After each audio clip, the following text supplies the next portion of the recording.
یوسف علیہ السلام کو بھائیوں نے کنویں میں پھینکو،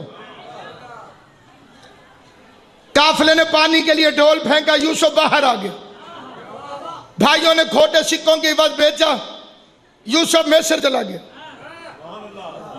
مصر میں بکنے لگا، سارے مصر کے خزانے ایک پلڑے میں، یوسف دوسرے پلڑے میں۔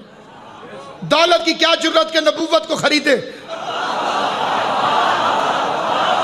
ایک خریدار ہے جو عزیز مصر ہے، بادشاہ مصر، وہ رونے لگا، روتے ہوئے نبی کو رحم آیا، ادھر آ، کیوں روتا ہے؟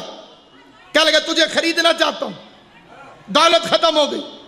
فرمایا دولت چھوڑ، میں نبی ہوں، نبی خزانوں میں نہیں تلتے، قلم دوات لے آ۔ عزیز مصر کافر تھا، بے غیرت نہیں تھا، نبی کے کہنے پہ قلم بھی لے آیا، دوات بھی لے آیا۔ اللہ ان ہاتھوں کو کسی کمینے کا محتاج، وہ ہمیشہ سلامت رہیں جو علی اور اس کی اولاد کے فضائل پہ خوش ہوتے۔ یوسف علیہ السلام نے کاغذ میں لکھا بسم اللہ الرحمن الرحیم، کہا اسے اس پلڑے میں رکھ، بس میں کیا کروں، میری مجبوری ہے، یہ فقرہ نہ پڑھوں تو میرے سینے میں درد ہو جائے گا۔ بسم اللہ میں کوئی اتنا نقطہ پڑا ہوا تھا جس کے سامنے نبوت ہلکی ہو گئی۔ سلامت رہو آباد و شاد۔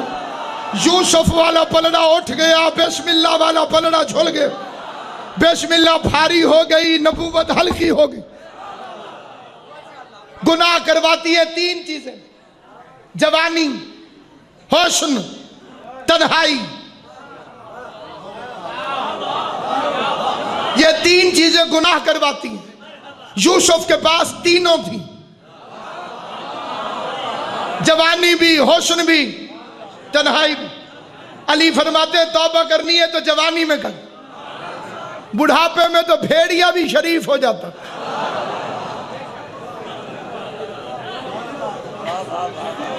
غور ہے یہ، اس لیے علی کے اس فرمان کو ایک فارسی شاعر نے لکھا، آدھے مجمع کو یاد بھی ہوگا، بزرگ سارے میرے ساتھ پڑھیں گے۔ در جوانی توبہ کردم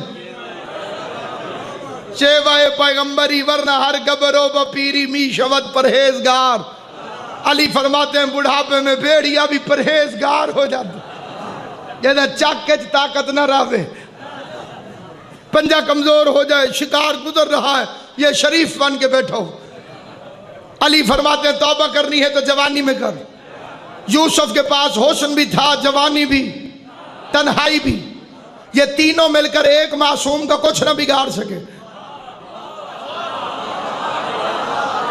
یوسف بچ گیا، الزام یوسف پہ لگ گیا، یہ جیل میں چلا گیا، پھر بادشاہ بن گیا۔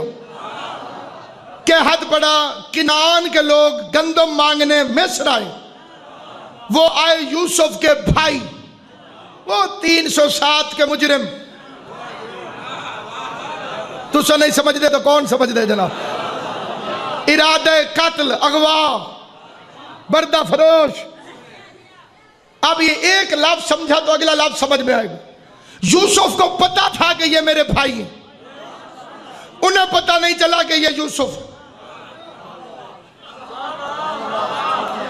جرم تو جناب یاد ہے ان کو، جناب یوسف نے اپنے بھائیوں کی دعوت کی، دعوت کرنے کے لیے ایک کھلے کمرے کے اندر تصویریں بنوائیں۔ پہلے بنوایا کنواں،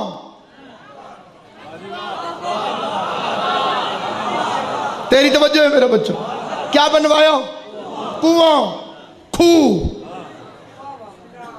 اس کے ساتھ ایک بچہ جس کی قمیض اتر رہی، قمیض منہ پہ آ گئی تو شکل نظر نہیں آئی، ساتھ کھڑے تھے 6-7 مشٹنڈے، ان کی بھی شکلیں ظاہر نہیں تھی۔ یوسف کے بھائی کمرے میں آئے، تصویروں کو دیکھو۔ بندے کی عادت ہوتی ہے کسی جگہ پہ مہمان جائے، کمرے میں بیٹھے پہلے یوں دیکھتے، انہوں نے یوں دیکھا، سامنے تصویریں نظر آئیں، چہرہ سرخ ہو گیا، غصے سے کھڑے ہو گئے۔ ہم نہیں کھانا کھاتے، کسی اور جگہ کھلا، یا ان پہ کپڑا ڈال۔ بندہ وہ بولے گا جسے انصاف کرنا اللہ نے سکھایا ہے، آواز اس کی نکلے گی جس کی آواز اللہ اور علی کو پسند ہے۔ انہوں نے لڑ بھیڑ کے کمرہ چھوڑ دیا، کھانا نہیں کھایا۔ یہ تصویریں انہیں کیا کہہ رہی تھی؟ ان تصویروں کو انگلش میں فوٹو کہتے ہیں اور اردو میں تصویر کہتے ہیں، فارسی میں عکس کہتے ہیں، عربی میں شبیہ کہتے ہیں۔ شبیہوں کو دیکھ کر، فوٹوؤں کو دیکھ کر، عکس کو دیکھ کر بھائیوں نے کھانا نہیں کھایا، یہ لڑ کے نکل گئے۔ کیوں؟ شبیہ مجرم کو اس کا جرم یاد دلوا دے۔